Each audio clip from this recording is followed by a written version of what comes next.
사운드와 음악을 제가 이야기한다는 게 뭐 한계가 분명히 있는데, 말씀드린 것처럼 연출자적인 입장에서만 제한적으로 우리는 어떤 준비가 필요할까 이런 정도만 이야기를 드리면요. 사운드는 또 다른 앵글이라고 하죠. 이렇게 내화면과 외화면으로 나눈다고 할 때 외화면을 충분히 확장시킬 수 있는 게 사운드이기 때문에 다큐멘터리 사운드에서도 되게 좀 적극적으로 접근을 해야 된다. 예를 들면 사실은 이제 마이크로 코스모스 같은 다큐멘터리에서 이렇게 개미가 뭔가를 사각사각 먹는다고 하는데 안 들린대요. 사실은 마이크로폰을 가까이 붙여도 사각사각 뜯어 먹는 거를 안 나오는데, 이거를 사실은 후시로 만드는 작업들이거든요.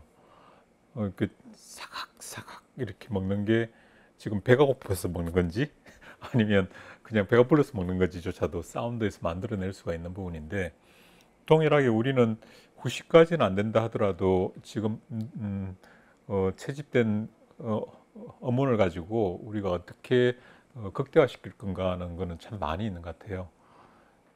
예를 들면 문이 쾅 하고 닫겠는데 이걸 갖다가 약간의 에코를 줄 수도 있고, 아니면 샤프니스도 되게 차갑게 할 수도 있어요.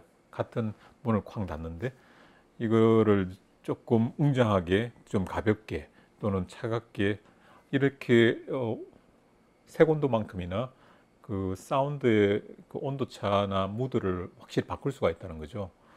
그 하이힐로 걷는 소리도 되게 딱딱한 느낌이 들 수도 있고 경쾌한 느낌이 들 수도 있는데, 그걸 후반 작업에서 우리가 방향을 제시하면 이 씬 전체적으로 어, 지금 기분 좋게 가는 장면이야. 이거는 누군가를 만나기 위해서 기분 좋게 가는 하이힐이지 우리가 귀에 거슬리는 하이힐이 아니라고 라는 방향을 잡아주면, 그게 맞춰서 녹음 기사가 아니라 녹음 감독이라고 할게요.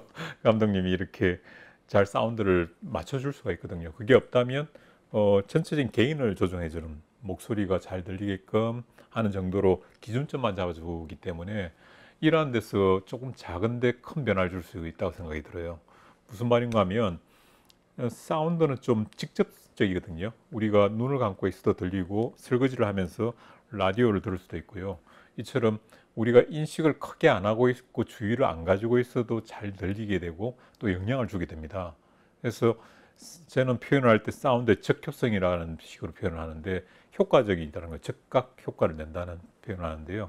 이처럼 사운드 자체가 가진 그 효과성이 크기 때문에 앰비언스를 다루는 정도의 문제가 아니라 우리가 여기서 만들어진 느낌들을, 사운드를 어떻게 극대화시킬 건가, 또는 때로는 어떻게 축소할 건가 하는 것까지 포함해서 좀 조심스럽게 다뤄야 될 부분이 아닌가 생각이 들고요. 예, 근데 사운드 관용도 같은 경우에서도 제 같은 경우에서 뭐 인터뷰 길이에서 비구니 스님들이 인터뷰를 하는데, 어떤 데는 앞에서 땄던 그 새소리나 또는 저 뭡니까 대나무 숲 소리 같은 것들을 집어넣은 적도 있었거든요.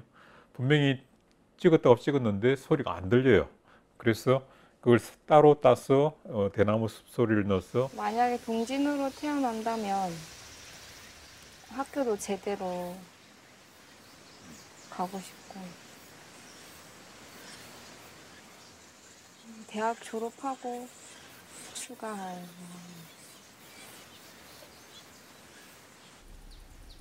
넣어서 이분이 지금 수행 중간에 잠시 나와서 산을 바라보고 있는데 마음이 저럴 거 아닌가라는 것들을 제가 감정이입을 했던 것 같습니다. 이처럼 음, 그 전체의 공간 내에서 쓸 수 있는 채집할 수 있는 음원들이 참 많은 것 같고요. 이걸 가지고 그 음악 전에 그 전반적인 사운드의 어떤 계획들을 짜서 들어갔을 때 음악 효과는 좀 있다 하더라도 사운드로 풍요롭게 스펙트럼을 좀 만들어낼 수 있다는 것을 주의했으면 좋겠다 싶고요. 그리고 그리감 같은 것도 있거든요. 근데 와이어리스가 보통 한, 우리로 친다면 여기서 한 1m 거리에 있어 속삭이는 듯한 느낌이 좀 있죠. 그래서 이런 부분들은 영화로 봤을 때 좀 거리가 있으면 좋겠는데 불구하고 바로 옆에서 아주 가까운 데서 말을 하는 느낌이라서 이런 거리감들도 그 녹음실에서 이렇게 컨셉을 이야기를 하면 좀 조정이 가능하거든요. 내가 아주 가까운 느낌이 아니라 한 5m 거리는 있어야 될 것 같아. 왜냐면 객관적인 거리감이 안 느껴져. 바로 옆에서. 거꾸로 이렇게 샷건으로 녹음을 했는데 이 거리감을 좀 좁혀 달라고 할 수도 있고요. 방향성을 좀 달라고 할 수도 있고요. 이렇게 해서 문이 여기서 열려서 일로 다 가는 거로 이렇게 베리에이션을 좀 줬으면 좋겠다는 것들을 이쪽에서 시작해서 이쪽으로 갔으면 좋겠어요. 해서 우리가 보고 있는 프레임에서 확장을 해서 보다 사운드로 프레임 자체를 키우는 그런 장점들도 있습니다. 그래서 사운드 작업을 좀 해보면 생각보다 훨씬 재미있거든요. 감독 스스로도 이런저런 기능도 체크를 해보고 또 이랬을 때 느낌이 어떻는지 스스로가 좀 경험해보면 사운드 작업 자체가 대단히 즐거운 작업이 될 수가 있습니다. 그래서 저 같은 경우에는 학생들한테는 사운드 작업은 한번 하고 나서 녹음실을 갔으면 좋겠다고 이야기를 하는데 왜 그러냐면 어디까지가 될 수 있고 어디까지 안 되는 걸 자기가 직접 해보면 어느 정도 이해가 되거든요. 그래서 그만큼 여기 툴을 통해서 확장시킬 수 있는 게 이 범위구나.